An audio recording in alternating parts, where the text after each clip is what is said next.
As mulheres, em maior ou menor, sentem dor durante a menstruação. Metade tem cólicas ou dores em geral. Esta dor pode ser acompanhada de enjoos, vômitos e até desmaios. Além disso, 80% das mulheres sofrem de TPM e podem gerar mais de 100 sintomas diferentes. Países como o Japão, Taiwan, Coreia do Sul, Indonésia e algumas províncias da China concedem licença do trabalho para as mulheres no ciclo menstrual. Durante a menstruação, a temperatura corporal aumenta, o útero duplica de tamanho, os níveis de ferro e estrógeno diminuem, causando fadiga e irritabilidade. Quantas vezes escutaram: está mal-humorada porque está naqueles dias? Realmente, é fisiológico. Derrubemos mitos.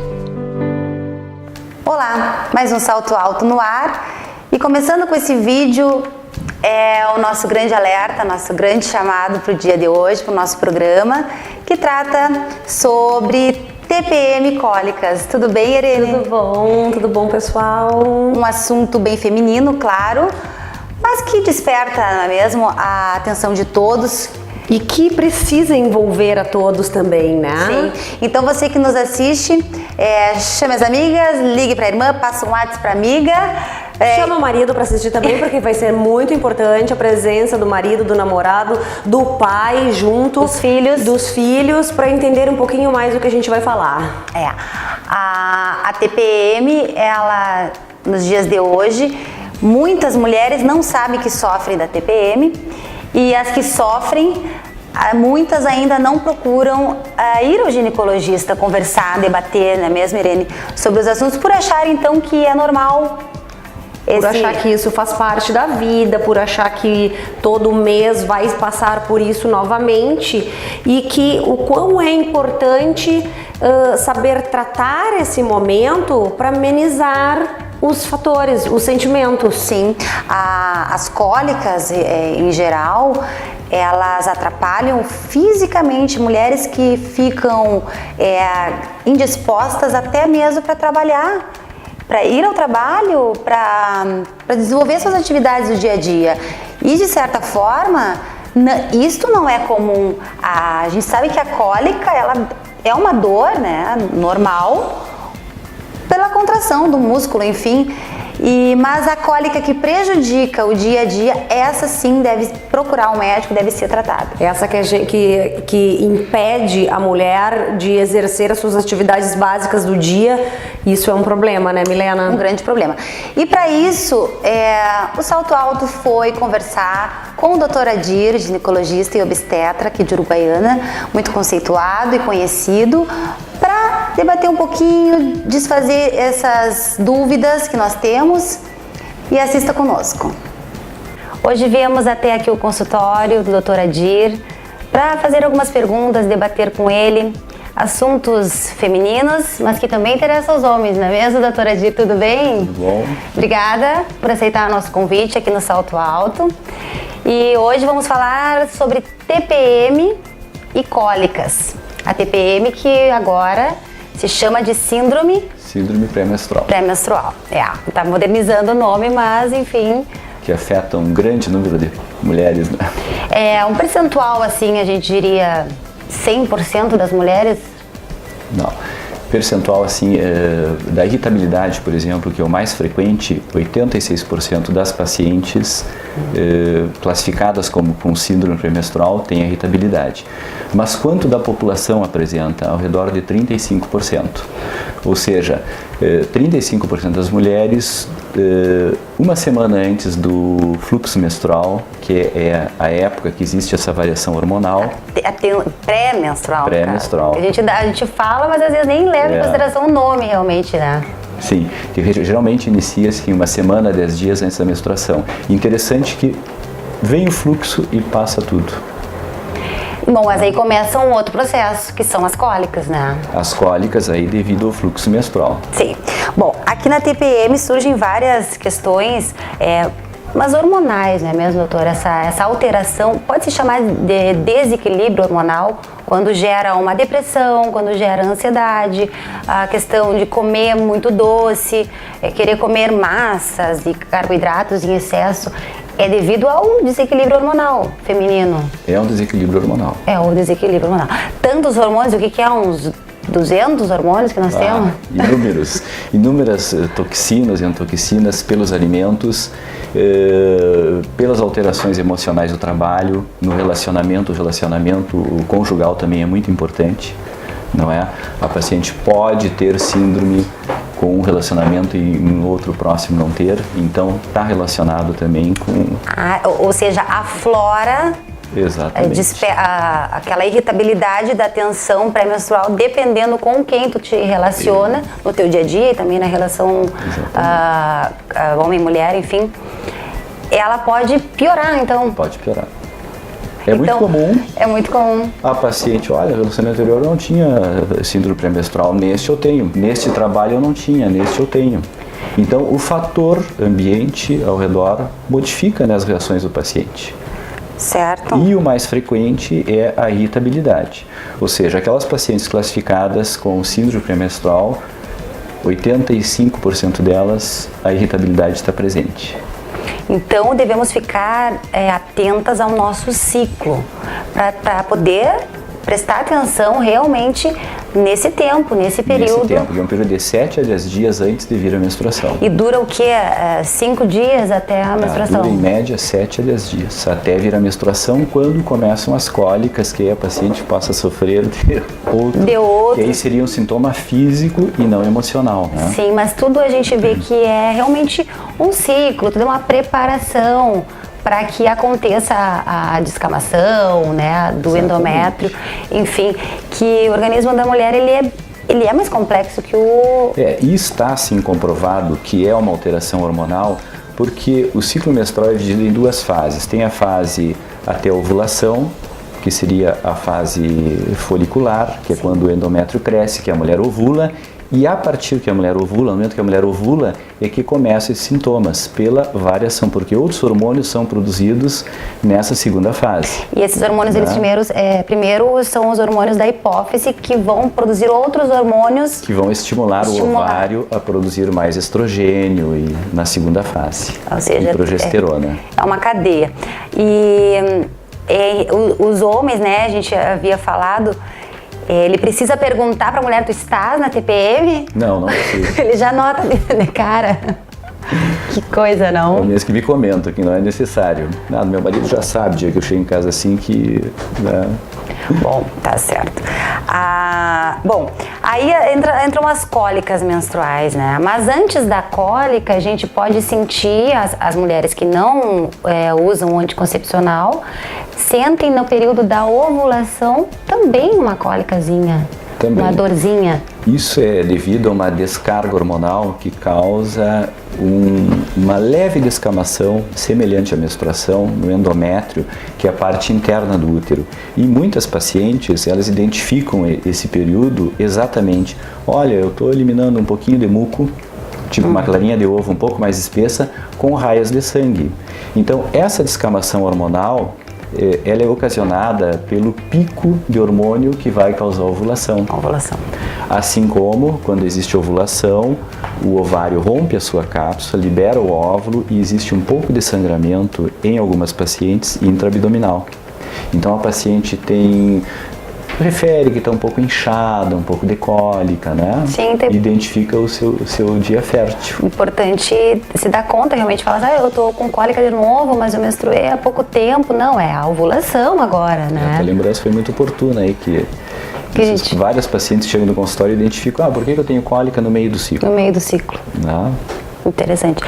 E as cólicas, em geral, ela é a maior causa de procura ao ginecologista? Tu sabes que elas procuram mais pela cólica do que pelos sintomas pré-menstruais. Sim, pela TPM, no caso. Procuram mais pelo sintoma físico, que é a dor, do que pelos sintomas emocionais, que é irritabilidade, labilidade emocional, uma hora tá triste, alegre, isolamento. A paciente se isola, a paciente que sofre da síndrome pré-menstrual, os dias antes da menstruação, ela tem tendência ao isolamento social. Não quer sair de casa, vamos numa festa, eu prefiro ficar em casa. Sono. O sono também, algumas pacientes têm hipersonia, que só querem dormir, outras não conseguem dormir, sabe? Então a paciente tem que ter 5 desses sintomas para ser classificada com a doença da síndrome pré-menstrual, né? Ah, entendi. Ou pode ser uma síndrome normal, que se considere normal, sintomas, Claro. ou ela pode ser exacerbada. Que impossibilita realmente o que causa prejuízos, danos no relacionamento. No relacionamento, no seu trabalho, no rendimento do trabalho. Isso não falando em dores físicas, falando ainda em temperamentos, né? Em relação emocional. Mas as dores físicas, elas mais ainda, eu acho que interferem, principalmente no trabalho. Mastalgia, paciente, olha, eu coloco tal sutiã todos os dias, esse dia eu não posso colocar. Sim. Porque a mama aumenta 20, 30% pela retenção de líquido. E por que essa retenção de líquido? Pacientes que ingerem comidas gordurosas. Então a paciente nessa fase deveria tirar carne vermelha, comer carnes brancas, vegetais, temperos, frituras. Tirar tudo. E elas têm muita vontade de comer chocolate nessa época. O que vira uma contradição, né? Não pode comer e a vontade é grande. Tendência a comer chocolate, a comidas fortes, picantes, né? Que desequilíbrio, não? E isso vai reter mais líquido, vai aumentar a mastalgia, que é a dor no seio, Sim. vai aumentar as dores articulares pela retenção de líquido, o inchaço em membros inferiores. E vira um ciclo essa coisa de comer doce, né? Cada vez que tu come, quer comer mais. Quer comer mais, Sente mais vontade de comer. As cólicas menstruais, elas são normais, certo? Mas elas, como elas impossibilitam muitas mulheres, elas chegam a ser tratadas como doença, em alguns casos. Existe alguma doença escondida que ela se aflora nessa fase da cólica?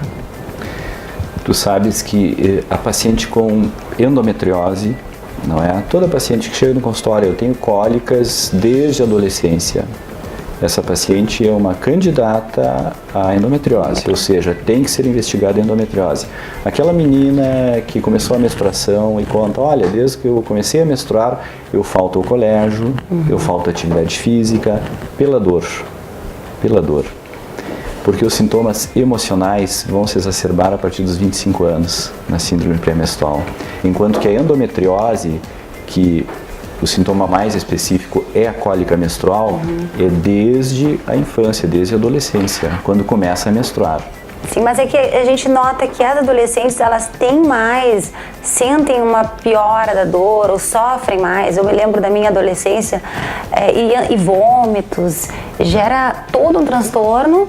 E aí a gente entende que como o organismo não está preparado, é tudo novidade, é normal. De certa forma é anormal, mas que tem que ir ao doutor, conversar, para que pode ser também uma endometriose que causa até mesmo a infertilidade. E se nós começarmos a suprimir essa menstruação desde cedo, nós vamos suprimir uma possível endometriose, uma futura endometriose também. Tá, mas não é só a endometriose que temos ali, porque a cólica ela não precisa ser insuportável. Não quer dizer a cólica, não quer dizer endometriose. Claro. Essa cólica é mais acentuada e não quer dizer que seja endometriose nas pacientes com a TPM, com a síndrome pré-menstrual. Entendi. As pacientes que têm mais tendência, que têm mais síndrome, têm mais cólicas. Tem mais cólicas, é um dos sintomas frequentes, assim. Existem os sinais, que é o que a paciente sente de dor e toca, e existem os sintomas emocionais, né? Seria a irritabilidade e a cólica, seria na síndrome pré-menstrual os dois mais frequentes. Sim, e... Não podemos achar que todas as mulheres que têm cólica têm endometriose, não pode ser assim. Claro, não, mas ela é uma dor suportável, moderada, mas a partir do momento que impede realmente das atividades, a cólica a gente deve suspeitar, então. Todas as fases da nossa vida deve se suspeitar da cólica. A endometriose, nós havíamos falado antes, você pode explicar para nós como que funciona? A teoria mais aceita, a endometriose é uma doença que nós temos muito para conhecer ainda e pesquisar e desenvolver o tratamento também. Mas a teoria mais aceita é a menstruação retrógrada, ou seja, a paciente menstrua pelo colo do útero, vagina. Na endometriose, ela vai um pouco de sangue refluir pela trompa. E nesse sangue contém células vivas e viáveis. Essas células vão se implantar no ovário, na trompa, na bexiga, e elas vão continuar crescendo aí. Num próximo ciclo, assim como as células de dentro do útero vão produzir uma menstruação, essas células de fora vão produzir também. E cada ciclo vai desenvolvendo mais. Então, é uma tendência assim progressiva de dor. Sim, por isso então a questão das adolescentes, a partir do primeiro momento, a menarca, né, que se chama, Isso. a primeira menstruação, ir ao ginecologista, debater, conversar assuntos, se necessário sim, um anticoncepcional para tratar, Claro. né, a endometriose, porque daí o fluxo diminui, a mulher não ovula, com isso não há dor ou dor nenhuma em casos, não é mesmo? Exatamente. Mas então, não tem casos que tratando assim com anticoncepcional não vá deixando essa endometriose se criar? Tu sabes que quanto menos fluxo menstrual, menor a tendência de endometriose. Ah, então tá. Então, o que adolescente tem que saber? Tem que saber quanto tempo deve durar uma menstruação. Entendi. Não é?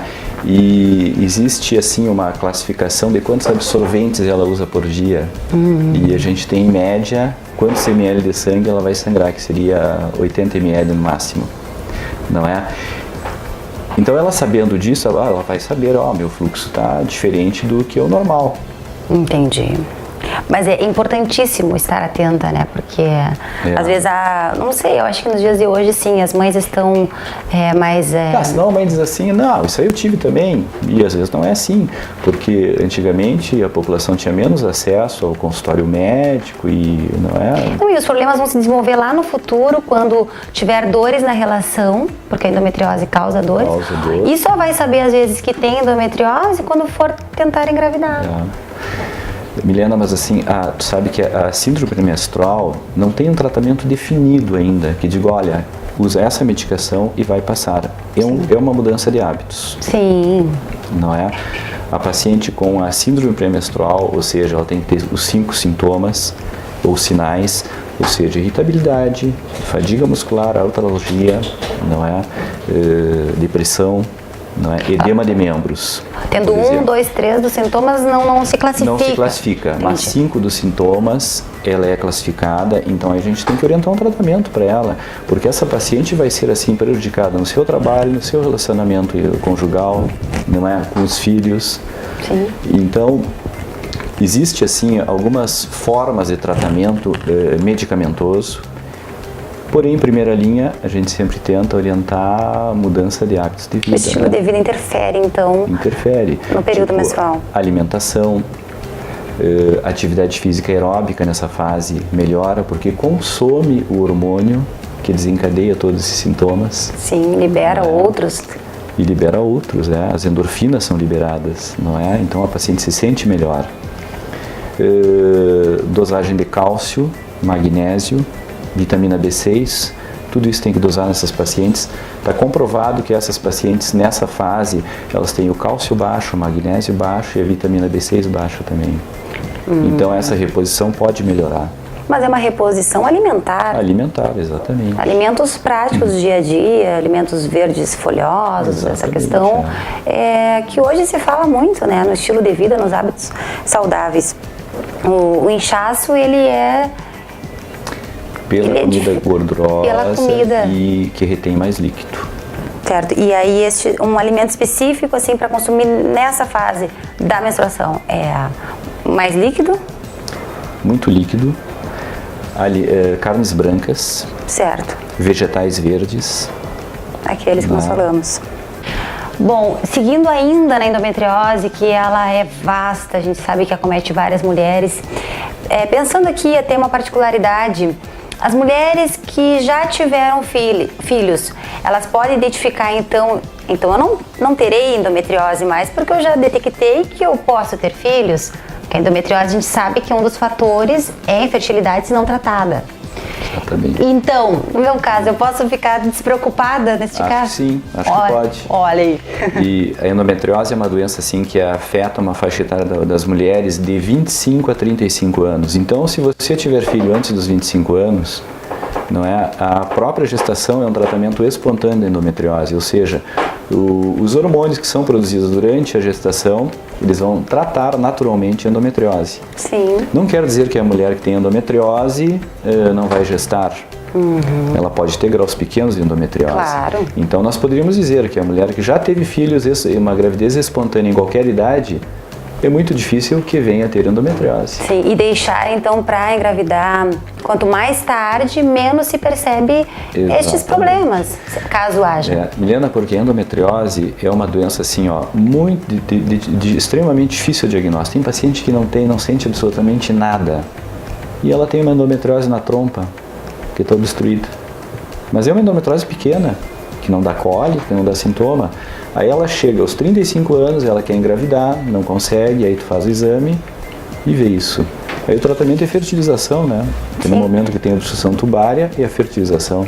Sim, porque nem tudo que é cólica intensa é endometriose. Nem toda endometriose tem uma cólica intensa. Exatamente. Então, ainda mais um motivo para vir ao doutor. Assim, ó, existem os graus de 1 a 5 de endometriose. Entendi. Não é? Aquela paciente que tem o grau 4 e o grau 5, que tem aderências, que tem assim o intestino bloqueando essa endometriose, a bexiga bloqueando, útero e ovário em bloco, porque o útero e o ovário são órgãos que são totalmente livres, né? Sim. Eles estão livres na cavidade, eles deslizam sobre as alças intestinais, sobre a bexiga, sobre o próprio útero. Numa endometriose grau 4 e 5, isso está tudo colado. Chama-se pelve congelada. Então a paciente, e descolar tudo isso, meu Deus. Então a paciente tem dor na relação sexual, ela vai fazer uma atividade física, ela tem dor, não é? Tem pacientes que têm endometriose na bexiga que vão ter dor a urinar, não é? Ou a evacuar também pode? Exato, evacuar, muito frequente. Então aquela paciente que tem endometriose grau 1, grau 2, ela até pode ter infertilidade, mas ela não vai ter os sintomas de endometriose. Tá, e esse diagnóstico, como ele é tão difícil, assim, da própria mulher detectar se tem ou não, ele é clínico? A gente faz algum tipo de exame? Hoje, até aceita-se que o diagnóstico de endometriose, uma boa anamnese, conversar muito com a paciente, identificar todos esses sintomas, até nós podemos dar um tratamento sem a cirurgia. Mas o diagnóstico definitivo, como de qualquer outra doença, é fazer a videolaparoscopia. É aquela cirurgia, hoje em dia é um procedimento até simples, não é? Para ver o grau, para ver o grau, vão explorar a cavidade abdominal, se cauteriza os focos e se tira um dos focos para mandar examinar. Certo. Não é? Só que é uma doença tão difícil que tu pode fazer a vídeo e tu pode ter focos retroperitoneais embaixo daquela camada e tu não enxerga. Então é uma doença de difícil diagnóstico mesmo com a cirurgia às vezes. Então a cólica ela é assunto mesmo para se debater, para se duvidar da cólica, para ficar atenta realmente. Ficar muito, muito atento.